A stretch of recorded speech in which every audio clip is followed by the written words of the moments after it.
भारतीय संस्कृति में नदियों को पवित्र तथा जीवनदायिनी का दर्जा दिया गया है। उनके उद्गम स्थानों पर विशेष अवसरों पर लगने वाले मेलों को भी एक पर्व या उत्सव के रूप में मनाया जाता है। भारत की प्रत्येक नदी के उद्गम स्थान का अपना एक धार्मिक महत्व है, साथ ही ये एक तीर्थ के रूप में स्थापित है।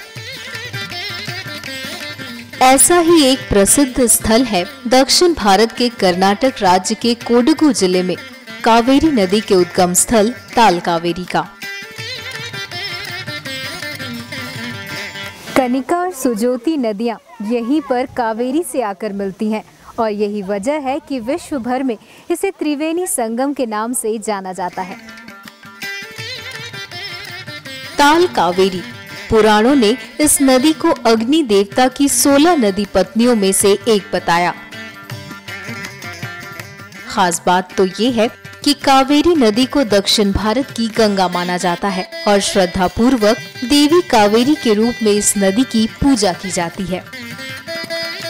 सुज्योति और कनिके इन तीनों नदियों का संगम स्थल है ये तल कावेरी मंदिर। कर्नाटक के धार्मिक स्थलों में इस जगह को खास महत्व दिया गया है। साथ ही इस जगह की खूबसूरती आपका मन मोह लेगी।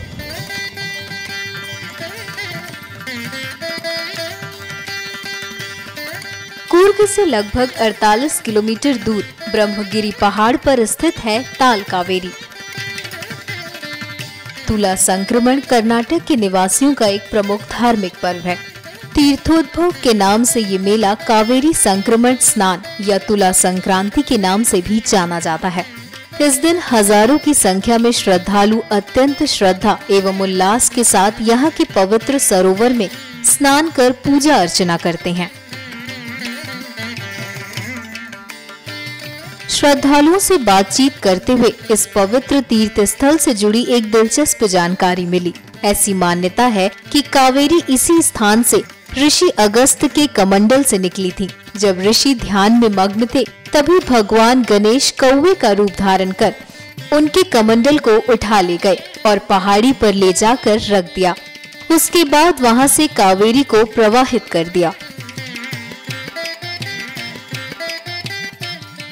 ताल कावेरी मंदिर के दर्शन भागमंडलम के बिना पूरा नहीं होता। मंदिर परिसर से 8 किलोमीटर की दूरी पर स्थित भागमंडलम कान्निके नदी की सहायक नदी के तौर पर जानी जाती है। इसी स्थान पर श्रद्धालु डुबकी लगाकर ताल कावेरी के दर्शन के लिए प्रस्थान करते हैं।